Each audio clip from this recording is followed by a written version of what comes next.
Good morning students. हम लोग आज क्लास 9 का बहुपद चैप्टर पढ़ने जा रहे हैं। बहुपद में पहला लेसन 2 है और पार्ट 1। हम लोग आज डिफाइन जानेंगे इस बहुपद के बारे में कि बहुपद क्या है और बहुपद किस प्रकार बनाया जाता है। उसके साथ ही जानेंगे कि बहुपद में के कितने प्रकार है। तो चलिए जानते हैं बहुपद। बहुपद को इंग्लिश में हम पॉलिनोमियल्स कहते हैं। बहुपद को हम लोग इंग्लिश में पॉलिनोमियल्स के नाम से जानते हैं। तो पॉलिनोमियल्स में से पहले पॉलिनोमियल्स जानने से पहले जानते हैं कि पॉलिनोमियल्स जो है दो राशि से मिलकर बना हुआ है। एक है चर और एक है अचर। चर और अचर के बारे में जानते हैं। चर क्या है? तो चर जिस राशि का मान बदलता है, जिस राशि का मान बदलता है उसे चर कहेंगे। जैसे X Y Z A B C D भी कभी कभी माना जाता है, लेकिन खास करके एक्स वाई जेड को ही चर कहा जाता है। इसे इंग्लिश में हम वेरिएबल के नाम से जानते हैं। तो कभी कभी ऑब्जेक्टिव क्वेश्चन पर वेरिएबल देता है, कभी चर देगा। चर जान लीजिए हमेशा जिसका मान नहीं बदलेगा वह चर होगा, और हमेशा एक्स वाई जेड क्या होगा? चर के रूप में माना जाता है। दूसरा है नॉन वेरिएबल अचर। तो अचर क्या है? जिस राशि का मान नहीं बदलेगा, जिस राशि का मान नहीं बदलता है उसे हम अचर कहेंगे। ये कोई भी संख्या जो है वह अचर होगी, चाहे वह पूर्ण संख्या हो, चाहे वह प्राकृत संख्या हो, चाहे पूर्ण संख्या हो या फिर प्राकृत संख्या हो या फिर पूर्णांक संख्या हो। ये सारी संख्याएं जो है अचर माना जाता है, क्योंकि इसका मान नहीं बदलता है। जैसे अगर 3 की बात करें तो 3 का मान कभी बदलेगा नहीं। 3 अपना फिक्स है, नंबर अपने आप में फिक्स होता है, उसका मान चेंज नहीं होता है। लेकिन चर में जो है चर का मान बदलता है। जैसे अगर हम कह दे कि x बराबर 2x, तो अगर हम x का वैल्यू यहाँ पे 1 पुट करते हैं तो 1 तो क्या हो गया? 2 ही होगा। यहाँ क्या हो गया? ये इसका मान नहीं बदलेगा, x का मान 1 हो गया। अगर f का मान यहाँ पे x का मान 2 रखते हैं तो 2 इंटू एक्स मान 2 कितना हो गया? 4। इसका मतलब क्या हो गया? अगर x का मान बदलेंगे तो चर तो सेम है, अचर तो अपने स्थान नियत है, लेकिन चर क्या हो रहा है? बदल रहा है। तो हमेशा चर क्या करेगा? बदलेगा, लेकिन अचर जो है वह नहीं बदलेगा। तो चर और अचर के मेल से बनता है बीजीय व्यंजक, जिसको हम इंग्लिश में बोलते हैं अलजेब्रिक एक्सप्रेशन। अलजेब्रिक एक्सप्रेशन के बारे में जानते हैं तो पता है क्या कि निश्चित चर तथा अचर राशियों, चर और अचर राशियों के योग, अंतर, गुणा या भाग की क्रिया से बने व्यंजक को हम बीजीय व्यंजक कहते हैं। किससे किससे बना होता है? चर और अचर। इसमें 2 पॉइंट होती है, चर और अचर। और चर और अचर को आपस में गुणा कर दे या जोड़ दे या घटा दे या फिर भाग दे दे, तो उससे जो व्यंजक प्राप्त होता है उसे हम क्या कहेंगे? बीजीय व्यंजक। जैसे 2x, x के साथ क्या है? 2 गुणा में है, तो ये क्या कहलाएगा? बीजीय व्यंजक है।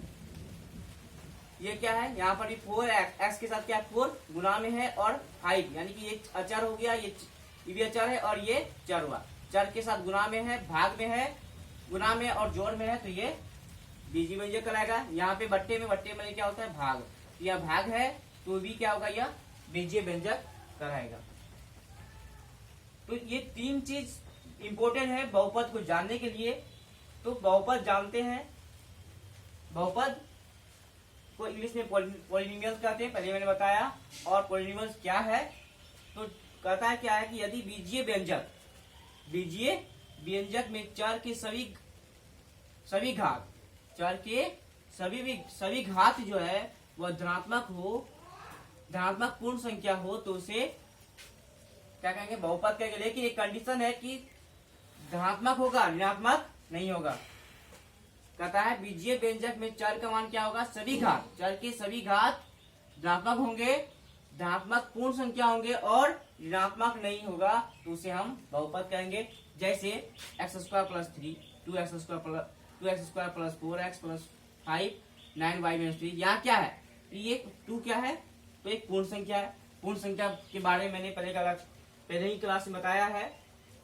पूर्ण संख्या होता है कि पूर्ण संख्या को 0 से लेकर के 0 से स्टार्ट करते हैं। ये अगर ये सारी संख्या है, पूर्ण संख्या अगर घात में हो, घात के बारे में भी बताया मैंने कि ये क्या होता है कि बेस होता है, उसके ऊपर जो लिखा होता है किसी भी चर के ऊपर में, तो क्या कराएगा वह, तो घात कराएगा। तो घात जो होगा वह हमेशा पॉजिटिव होगा, नेगेटिव नहीं होगा। अगर नेगेटिव हो जाता है, अगर मान लेते हैं x का मान पावर -2 है, तो ये बहुपद नहीं होगा, ये बहुपद नहीं होगा। अगर पावर क्या हो जाए, पावर हमेशा पॉजिटिव होगा। और एक कंडीशन और जानिए बहुपद के बारे में कि अगर बहुपद किसी भी चर पे पावर जो है बट्टे में हो, पावर क्या हो, बट्टे में हो, तो भी बहुपद नहीं होगा। हमेशा पूर्ण संख्या होना चाहिए। संख्या जो होगा वो पूर्ण संख्या होगा, बट्टे में हो या माइनस में हो तो बहुपद नहीं होगा। तो बहुपद के बारे में परिभाषा जाने। अब बहुपद के प्रकार जानते हैं। बहुपद को 2 भागों में बांटा गया है। पहला है पद के आधार पर, दूसरा है घात के आधार पर। पहला क्या है, पद के आधार से, और दूसरा है घात के आधार से। पद के आधार से 3 प्रकार के होते हैं और घात के आधार पर भी 3 प्रकार के होते हैं।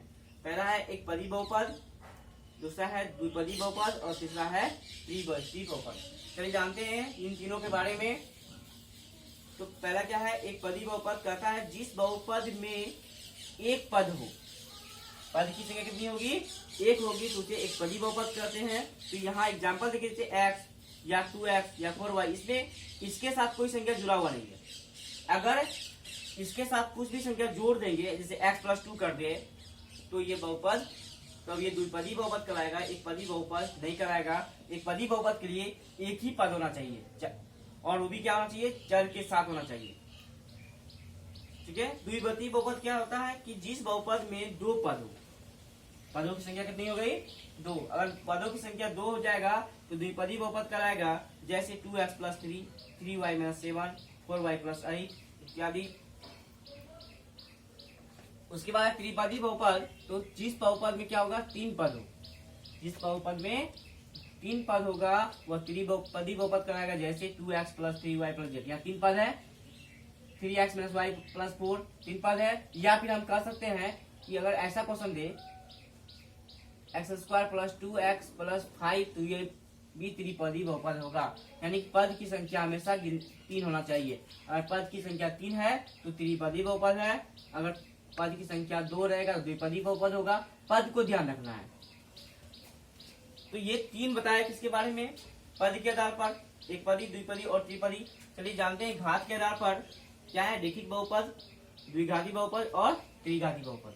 तो रेखिक बहुपद क्या है कि जिस बहुपद में चर का घात 1 हो, चर का घात क्या होगा, 1 हो। घात देखना है, यहाँ पद नहीं देखना है, घात देखना है। घात में जैसे कि अगर x + 3 की बात करें तो यहाँ पावर जो है कुछ नहीं है, 1 है, यहाँ पे 1 छिपा हुआ है।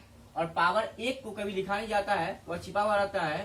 तो अगर पावर 1 होगा तो रेखिक बहुपद होगा। जैसे y + -3 हो गया, यहाँ पर भी पावर 1 है। हमेशा ध्यान रखना है कि अगर चर का, अचर का नहीं, चर का घात 1 होगा तो रेखिक बहुपद कराएगा। उसके बाद है द्विघाती बहुपद। इसमें क्या होता है, चर का घात जो है वह 2 होना चाहिए। चर का घात 2 हो तो इसे हम कहेंगे द्विघाती बहुपद। और हमेशा ये ध्यान रखना है, चर में होना चाहिए, अचर में नहीं। जैसे x² + 3, y² + 7, 2y² - 5y + 3, यहाँ 3 पद है, लेकिन घात क्या है, 2 है, इसलिए क्या है, द्विघाती बहुपद होगा। उसके बाद त्रिघाती बहुपद, तो जिस बहुपद में चर का घात क्या हो जाएगा, 3 हो जाएगा। जिस प्रकार यहाँ घात क्या हो गया, 2 हो गया, उसी प्रकार अगर घात 3 हो जाएगा तो त्रिघाती बहुपद कहलाएगा। अब यहाँ पे जैसे है x³ - 4x² + 7x + 8। अब यहाँ क्या है कि पावर 3 भी है, 2 भी है, 1 भी है, लेकिन जो पावर ज्यादा होगा उसी का मान होता है, इसलिए ये क्या होगा, त्रिघाती बहुपद होगा। तो हम लोग अभी क्या जाने, बहुपद के प्रकार के बारे में। आगे हम और पढ़ेंगे बहुपद के बारे में।